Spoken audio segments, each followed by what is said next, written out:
Друзья, приветствую вас, это дневной выпуск. Давайте рассмотрим, что у нас происходит. Так, по нефти смотрите. По нефти на 4-часовике произошла разворотная формация, но под нефти не добили цель. Вот здесь есть цель движения 33. 33 не отработали. 33 даже диапазон 33, 36,6, 36,7. То есть пока вот этот диапазон не отработали, даже если сейчас будет корректирующее движение, которое может в легкую спустить на 26, все равно потом через какое-то время будет разворот и движение с целью отработки 33, 36,7. Но по часовику вот в чистом виде здесь произошел разворот по достижению сильного уровня. Сейчас, если опираться на часовик, первая цель движения 30,1, она отработана. Сейчас, скорее всего, вот это движение, судя по часовику, может завершиться при достижении 29, 29,1. Вот здесь вот в этом диапазоне движение завершится в том случае, если здесь все-таки будет пробой на объеме, то, скорее всего, продолжится заход 28,4, будет пробито. И далее возврат вот в этот диапазон 27,3, 25,3. Вот сюда вот. Ну, с отработкой цели, которая находится на 26,4, 26,2. По нефти таким образом ситуация складывается. Сейчас в 17:30 будут еще запасы по нефти. Ну, тут сложно прогнозировать ситуацию, то есть какие запасы, какая реакция. Но судя по тому, что началось снижение, наверное, было бы логично этому снижению дойти в идеале вот сюда вот, до той области, где формировался набор позиций для данного шипа. А эта область, она, соответственно, вот. Поэтому высока вероятность того, что мы сходим сюда вот в ближайшее время. Вот. Но если все-таки этого не произойдет, если ограничится снижение 29, то тогда, получается, здесь будет разворот и дальнейший рост с целью отработки цели 33 и 36,7. Но такой сценарий мне сейчас видится маловероятным. Скорее всего, все-таки произойдет корректировка, пробитие 29 и движение сюда вот вниз. Так, друзья, сегодня вам в телеграм-канале маякнул о том, что может быть по рублю ослабление рубля. Но вот видите, как чудодейственным образом подобные мероприятия влияют на курс рубля. Так, друзья, далее фьючерс на индекс РТС. Но смотрите, если у нас нефть сейчас все-таки продолжит снижение в район 26, то высока вероятность того, что по индексу РТС у нас цель движения первая будет 107 500 и дальше по факту пробития 106 400, 106 800 будет движение, цель которого 100 500, 101 тысяча, вот сюда, вот в этот диапазон. Но с другой стороны, здесь все-таки есть признаки того, что может быть произойти и разворот. Разворот, скорее всего, будет вот отсюда, 109 тысяч, потому что сейчас сформировался локальный даунтренд, то есть вниз он падает. Разворотной формации на часовике пока нету, но тем не менее мы уже видим, выходят большие объемы. То есть такая ситуация на фоне того, что Америка пока, в общем-то, не начала корректироваться. Американский индекс, фьючерсный индекс достаточно высоко находится, 2873 на текущий момент, то вполне вероятно, что вот это движение, если нефть совсем не рухнет на 26, а сходит там на 29, ограничится отработкой вот этой цели 108 800, и дальше отсюда после проторговки будет попытка роста и отработки новой цели вверху, которая 112 тысяч. Так, далее доллар-рубль, USD Tomorrow. Ну смотрите, здесь наложились обстоятельства. С одной стороны, по нефти сегодня идет ослабление. На самом деле не такое большое ослабление, рост был гораздо больше. Но такой ход событий указывает на то, что все-таки все вот эти укрепления, которые по нашему рынку идут, они по большой части искусственные. То есть смотрите, нефть там росла на 10% 2 дня. Такого взрывного укрепления рубля не было. Ну, укрепились, да, но не сказать, что прямо там сходили на 72-71. Нет, такого не произошло. Однако чуть-чуть нефть приспустили, и рубль сразу ослабился и к доллару, и к евро. Смотрите, сейчас вот речь идет о том, что будет закрыт вот этот гэп, то есть проторговка останется на уровне 74-79. И дальше здесь по факту того, как будет находиться и торговаться, пойдет движение на 75.26. Вот. Но сами увидели, как это все протекает, что у рубля достаточно неустойчивая ситуация. Это отнюдь не отменяет сценария, что на следующей неделе, если никакого цветнота не будет, там, по-моему, 13 мая по ОФЗ размещения могут вполне как бы опять на 72 даже, а то и на 71,5 сгонять. Это при условии того, что нефть будет выше 30 по бренду. Вот. Но текущая ситуация, она указывает на то, что сейчас все-таки более вероятно движение рубль-доллар на 75,3 вот сюда вот. И здесь по факту проторговки либо будет снижение отсюда и движение на 73-73, либо дальнейшее тестирование, уход на 76. Сейчас все зависит от нефти. Если нефть пойдет на 26, то наиболее вероятный сценарий это, во-первых, возврат вот сюда вот на 75.26 и дальнейший уход на 76 и торговля 76 плюс. В том случае, если ограничится движение по нефти 29, то после определенной проторговки в этом диапазоне вполне можем увидеть откат, цель которого будет 74,4 вот сюда вот. Так, далее евро-рубль. Ну смотрите, здесь, в общем-то, цель отработали, возврат вот к началу этого гэпа. Дальше движение не состоялось, поскольку евро сейчас пока ослабляется к доллару. Вот. Здесь, скорее всего, если не будет обвального движения по нефти, сейчас будет проторговка.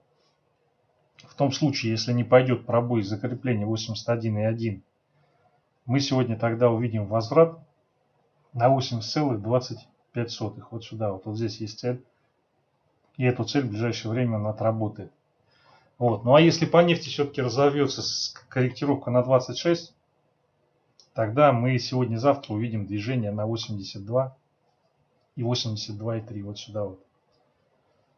Но текущая формация, которая здесь нарисовалась, это по сути такая округлая, ну как впадина. То есть и у этой впадины у нее, конечно же, цель движения находится для реализации. Вот если здесь будет проторговка, то реализация этой фигуры это движение на 82,3, 82,35. Вот сюда, вот в этот диапазон. Так, ну далее Газпром. По Газпрому у нас боковик. Боковик в диапазоне 187,5, 191. Здесь, смотрите, противоречивые факторы. С одной стороны идет снижение нефти. Хотя, опять же, это не такое большое снижение, когда там до этого десятки процентов в день. И на фоне этого у нас рост американского фьючерса. То есть здесь, как бы, поскольку ситуация такая противоречивая, то здесь у нас возник боковик, и выход из этого боковика будет по факту пробитие верхней границы 191 или нижней границы 187,5. Вот пробитие 187,5, если возникает там в силу того, что начинает Америка корректироваться, нефть там на 26 и далее уходит, то у нас сразу развивается движение на 185, и в случае пробития 184,5 будет уход на 182, 181, вот сюда, вот в этот диапазон. Если сейчас по нефти пойдет штурм 33, 36,7, что маловероятно, то здесь, конечно же, мы увидим пробой верхней крышки и отработка цели 194 и потом 196,2. Здесь, я думаю, целесообразно опираться именно на уровне сейчас, как по Газпрому, так и по большинству других инструментов, потому что, ну, сами видите, ситуация такая, что все заперто в боковике.